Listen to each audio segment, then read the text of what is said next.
में आदि प्रिय माता पिताओं, भाइयों बहनों और बच्चों, आज हमारी माँ कलीसिया संत योहन मरिया वियानी का पर्व मना रही है।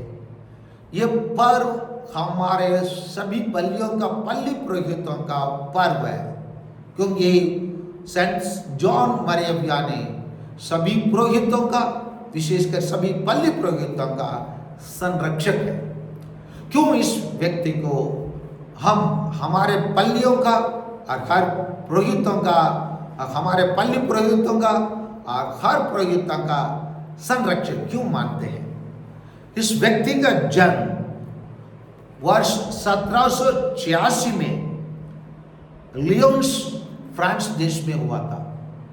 कहा जाता है इसका जीवन शुरुआत में बहुत कठिन लगा, क्योंकि पढ़ाई में कमजोर था और इसीलिए उसको सेमिनरी छोड़ जाने के लिए इसको रास्ता दिखाया गया। परंतु वो अपने धार्मिक जीवन के कारण, अपने मेहनत के कारण वो आखिरी में वो एक बहुत अच्छे पुरोहित बना और इसको आर्स नाम के एक गांव में इसको नियुक्ति किया गया, क्या पल्ली पुरोहित के रूप में। इस जगह में, आर्स जगह में मैं भी वर्ष 2014 में यहाँ मैं जाके आया। इस जगह एक ऐसा जगह रहा जहाँ के लोग खाने पीने में उन लोग ऐश कर रहे थे, वो लोग अपना जीवन का बिता रहे थे, ईश्वर से बहुत दूर चले गए थे और उन लोगों को वो वापस लाने में वो बहुत बलिदान करना पड़ा, बहुत त्याग किया, बहुत प्रार्थना किया और कहा जाता है वो 14 से 18 घंटे वो पाप स्वीकार सुनने में वो अपना समय बिताए। और ये व्यक्ति के जीवन ऐसा रहा कि रोज लोग दुनिया के कोने कोने से, यूरोप के हर देशों से, अमेरिका से, ना केवल विश्वासी का, कार्डिनल लोग, बिशप लोग, एवं पुरोहित लोग उनसे मिलने के लिए, उनसे पाप स्वीकार करने के लिए उनमें उनके पीछे लाइन लगे रहे। इस महान व्यक्ति के जीवन बारे में बहुत कुछ बताया जा सकता है। ये धूप में और ठंडी में और धूप के काल में और झाड़ी के काल में हमेशा वो ईश्वर के कार्य करने में आगे रहे। आज हमारी माँ कलीसिया विशेषकर हमारे पुरोहित भाई लोगों के लिए प्रार्थना करने की अधिक आवश्यकता है, क्योंकि हमारा भारत देश में ऐसा वातावरण है जहां लोग हमको भयभीत कर देते हैं, हमको डरवाते हैं। हमें यह भी खाने के लिए उन लोग तत्पर है, हम भारतवासी नहीं है, हमारे नागरिकता तो हटा देंगे, हमको निर्वासित कर देंगे। इसी प्रकार हमको डरवाते हैं और तरह तरह का आरोप लगाते हैं।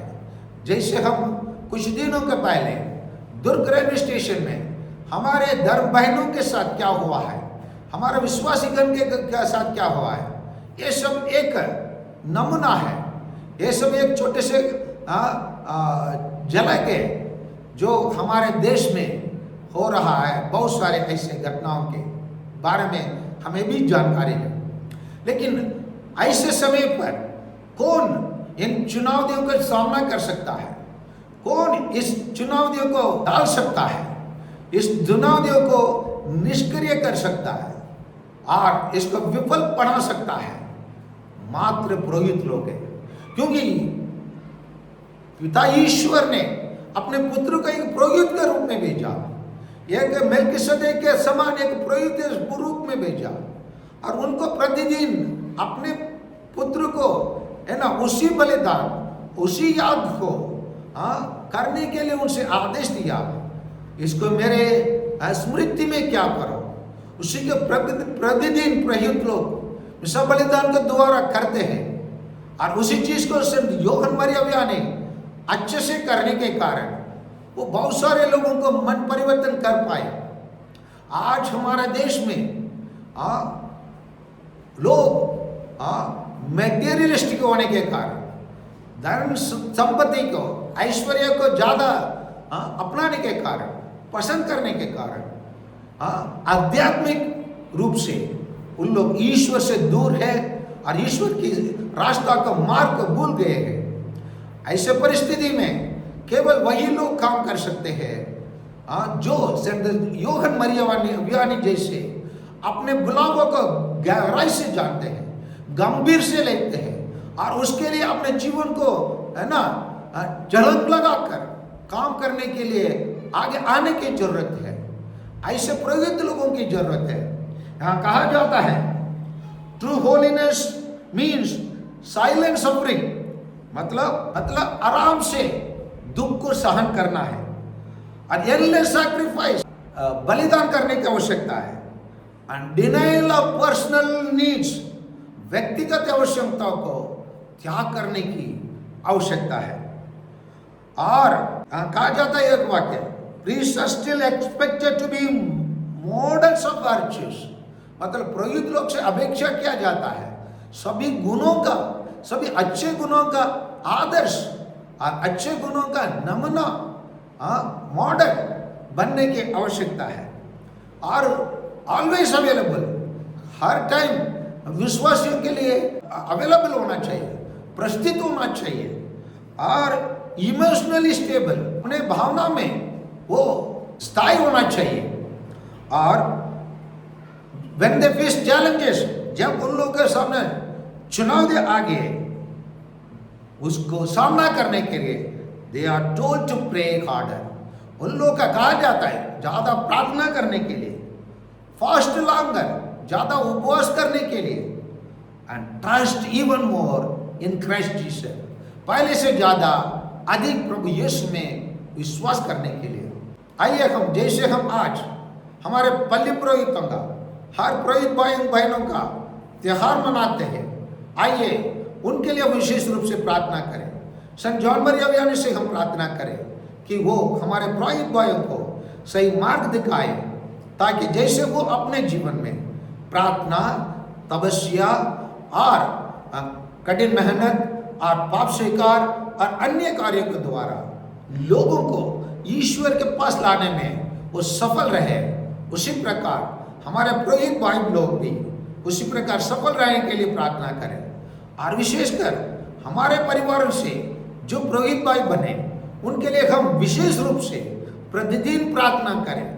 और हमारे पल्ली में रहने वाले और हमारे साथ कार्य किए सभी पुरोहितों को हम हमेशा अपने प्रार्थना में यातना करें, ताकि हर एक पुरोहित संत जॉन मरिया वियानी जैसे क्यों ना हो, उससे बेहतर और एक कदम ऊपर उनके समान, उससे अधिक काम करने के लिए हर पुरोहित भाई अपने बुलावा के मकसद समझे।